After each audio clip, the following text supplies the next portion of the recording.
A protest outside the Supreme Court invited trouble that left even the police helpless and vulnerable.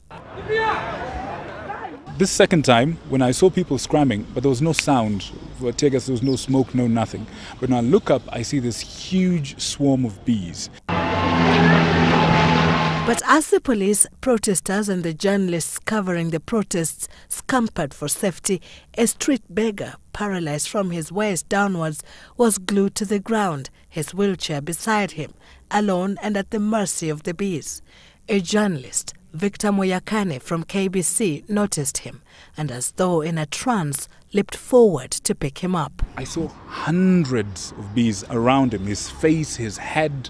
He's got hydrocephalus, so he's got everywhere, all over him. His upper torso was just bees.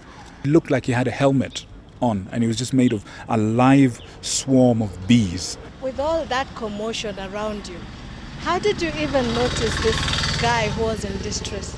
There's some kind of unearthly silence. It's like everyone just is running. So through that silence, before the noise came in, nyuki, nyuki, nyuki, I heard a scream. It was full of agony and anguish. And I turned. So that's when I saw him. Never forget. Right underneath the stop sign, he is screaming. A bee sting leaves behind a venomous toxin that causes pain and swelling on the sting site.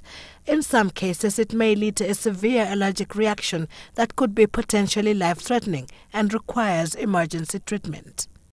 I was trying to calm him down. I was trying to tell him, relax, I've got you. And then so when I open my mouth, they come in. And so you speak a word and you spit out bees. You spit them out, you spit them out. You say, pff, pff. You don't want them to come into your mouth. But he must have been stung in his mouth as well. He was. His tongue was swollen. There were bees in his mouth. But my heart was pumping. It was all about, can we get to safety? Can we get to safety? You're running and it doesn't seem like there's anyone anywhere, right? Exactly. It doesn't. And it feels like you're running 100 meters because this was just a road, right? Like you just cross the road. That's where I was. I was across the road and I just came on this side. But it seems like I'm running and there's nobody there. And see, I see just briefly like glimpses because there's bees all over my face and everything. But I see the first person is meters away. Everyone is away, you know? And it just seems, and then I trip. When rescuer and victim fell, there was no one close to help them. Again, Victor mustered strength to rise to his feet and pick up the helpless man. Must have felt like, eternity. It did. And imagine an eternity of, it's like someone is turning the volume on the pain like this. 4, 5, 6, 7. It got to a place where you felt no pain, no more pain.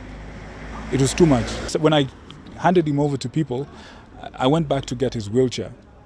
And got so stung, I think I just kind of heaved the wheelchair across the road. Fortunately, St. John ambulances stood right next to the scene.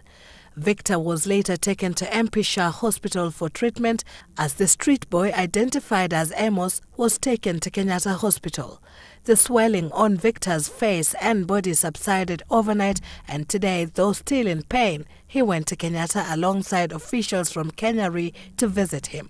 Unfortunately, they missed him. The hospital says he was discharged after treatment and it's not clear who picked him up. We wish we could know where he is so that we can be of help to him. What's crucial, though, is that he is alive and well.